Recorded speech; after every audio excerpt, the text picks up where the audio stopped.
ప్రకాశం జిల్లా జాలపాలెంలో పంచాయతీ అనుమతితో గత 10 ఏళ్ల క్రితం వైఎస్ఆర్సీపీ సానుభూతిపరుడు భూమా పుల్లారెడ్డి తన సొంత స్థలంలో రచ్చబండ నిర్మించుకున్నారు.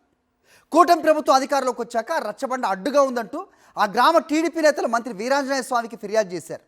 మంత్రి స్వామి అండతో రెచ్చిపోయిన పోలీసులు రచ్చబండతో పాటు చెట్టును తొలగించేందుకు ప్రయత్నించగా అడ్డుకున్న మహిళల పట్ల పోలీసులు దుర్భాషలాడి చేయి చేసుకున్నారు. విచక్షణారహితంగా కొడుతూ వీరంగమే సృష్టించారు.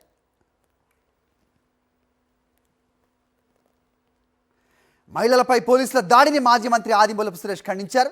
కూటమి ప్రభుత్వంలో రెడ్ బుక్ రాజ్యాంగంలో మహిళలకు రక్షణ లేకుండా పోయిందన్నారు.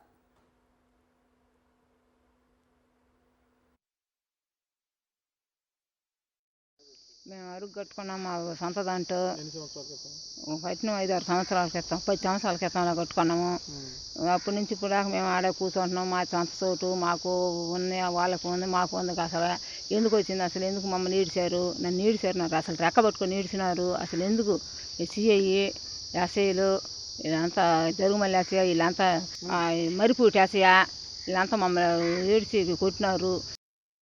సంవత్సరాలైంది అరుగు కట్టి ఆ రంగులేసి ఉండాక వాడికి ఆ స్వామిగాడికి ఏం అర్థం లేక అది పడేయమని ఉండు. 8:30 గంటకి వచ్చేసారు. వచ్చేసి మీకు ఏం పనులు ఈ పనులు ఏడ నేను ఆ నుంచి ఇటు వస్తుంటే అది మా అమ్మగారి ఇల్లు, ఇది మా సొంత గారి ఇల్లు అన్నాను. అంటే వాడు ఆ నుంచి గుంజి బొమ్మ కాడికి తీసుకొచ్చాడు. గండు పెట్టి డొక్కలో పొడిచేసాడు వాడు.